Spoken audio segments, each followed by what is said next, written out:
Good morning, children.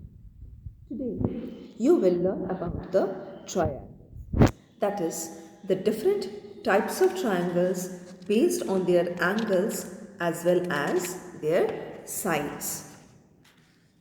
Let us study about these triangles in details. Now, you know what is a triangle. A triangle is a three-sided figure. It has three angles, three vertices and three sides. Now, based on the different angles which are present in the triangle, they can be classified as acute angled triangle, obtuse angled triangle and right angled triangle. In an obtuse angled triangle, you can see that there are three sides, of course, AB, BC and AC. But the angles which are formed inside the triangle, all these angles are less than 90 degree. That is, the value of these angles, each and every angle of an acute angle triangle is acute. That is, it is less than 90 degree. As you can see over here, angle A is 40 degree, angle B is 75 degree and angle C is 65 degree. So all these three angles are less than 90 degree. So we call this type of triangles as acute angle triangles. Now if you sum up the angles over here, you will get the value as 180 degree. The interior angles of a triangle is equal to 180 degree. Coming to the next category of triangle, that is the obtuse angled triangle. In an obtuse angled triangle, any one angle must be an obtuse angle. That is, it should be more than 90 degree. Consider this figure. You see one angle is 105 degree. Now 105 degree is more than 90 degree. So we will call this triangle as an obtuse angled triangle. Now, in an obtuse angled triangle, only one angle can be obtuse angle and the other angles have to be acute angle. You cannot take two obtuse angled in one triangle because obtuse angle means more than 90 degree. Supposedly, here one angle is 105 degree. If you want to take another angle as 100 degree, those two lines will never meet and no triangle will be formed. Since you know that the sum of the angles of a triangle is equal to 180 degree. So, if you take two obtuse angles, so 105 and 100 if you take, so summing them up it will come as 205 degrees, which is much more than 180 degree. So, no triangle will be formed over here. So, to form an obtuse angle triangle, only one angle has to be an obtuse angle and the other two angles must be acute angles. The third type of triangle is the right angle triangle. Now in this right angled triangle, one angle is 90 degree. So the box which is formed over here, it denotes 90 degree. So this triangle is a right angled triangle since the angle which is formed over here is 90 degree. Now the sum of the other two angles which are acute angles will be equal to 90 degree because one angle is 90 degree. So the sum of the other two angles must also be 90 degree. Now in a right angle triangle, there are three sides. One side is known as the height, the second is the base and the longest side of the right angle triangle is the hypotenuse.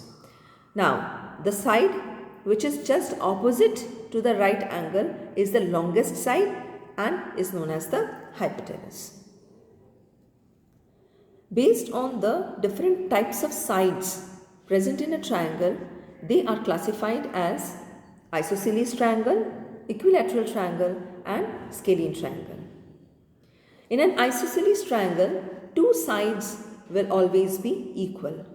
The base will be different, but the other two sides will be equal. As you can see over here, one side is 6 centimeter, the other side is also 6 centimeter. So these two sides are equal, but the base is different. Now, one more thing, the angle which is formed by the equal sides with the base, that is this angle and this angle, they are also equal in an isosceles triangle. So, in an isosceles triangle, two sides are equal as well as the angles formed by the equal sides on the base are also equal. Coming to the next category is the equilateral triangle. In an equilateral triangle, all the three sides of the triangle are equal. Since all the three sides are equal, so all the angles will also be equal. So, the value of an angle of an equilateral triangle is equal to 60 degree, and the three sides are also equal. A scalene triangle. In a scalene triangle, all the three sides are different. The measures of all the three sides are different. So, the scalene triangle does not have any equal angle. Since all the sides are different, so the scalene triangle does not have any equal angles. Let us study about the altitude and the median of a triangle. What is an altitude? An altitude of a triangle is the perpendicular from a vertex to the opposite side. As you can see over here, from this vertex you are drawing a perpendicular on the base. So, this line, straight line which is forming a 90 degree with the base is the altitude of the triangle. You can draw the altitude of a triangle from any of the vertices. We have taken this vertex to show you can draw a perpendicular on the opposite side from this vertex also, and you can draw another perpendicular from this vertex also on the opposite side. Now, when all the three altitudes are drawn, they join at a point inside the triangle. That point is known as the orthocenter. A median of a triangle. A median is the line joining a vertex of the triangle with the midpoint of the opposite side. Here, there are three vertices A, B and C. Now you can see a line AD has been drawn. That is, this line AD starts from the vertex A, but then it is falling on the opposite side BC at a point where it is dividing the side BC into two equal parts, BD and DC.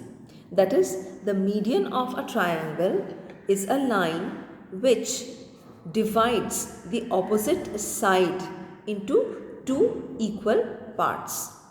So here the line which is drawn from the vertex A is falling on the point D, dividing the line BC into two equal parts, BD and DC. Similarly, when you draw another median from the point C on the opposite side AB, it will also divide AB into two equal parts.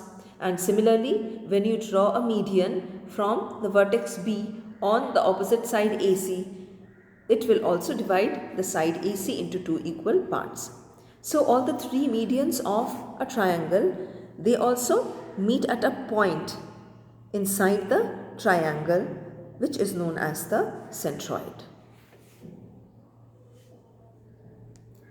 Some important results related to your triangle. Now, the exterior angle of a triangle is an adjacent and supplementary angle to the corresponding interior angle of the triangle. Look at this figure. In this figure, you can see that there are three angles which are formed inside the triangle: A, B and C. Now, if I extend this base outside a little bit, then you can see that another angle E is formed outside the triangle. This angle which is formed outside the triangle is known as the exterior angle. This exterior angle is adjacent and supplementary with this angle C, that is the immediate or corresponding interior angle of the triangle. That is, angle C plus angle E will be equal to 180 degree. Now, an exterior angle of a triangle is always equal to the sum of the two opposite interior angles of the triangle. That is, this exterior angle E will be equal to the sum of angle A and angle B. That is, angle A and angle B, they are falling on the opposite side of the exterior angle. So, an exterior angle of a triangle will always be equal to the sum of the two opposite interior angles of the triangle. On the third point, on extending the sides of a triangle, 6 exterior angles are formed, 2 on each vertex. So, here you see there are 3 angles which are formed inside the triangle. Now, if you are extending all the sides on each part, you will see that there are different angles formed. These are all exterior angles which are formed outside. Angle 1 is an exterior angle, angle 2 is an exterior angle, angle 3 is an exterior angle, angle 4 is an exterior angle, 5 is an exterior angle, and 6 is also an exterior angle. Now in between you can see no is written over here. So these are not any exterior angle. Only the 6 different numbered angles which are formed outside the triangle are the exterior angles which are formed on each vertex. That is, 2 exterior angles are formed on each vertex. So children, study about the triangles in details. It is also given in your book, and you will be able to solve the different sums based on these.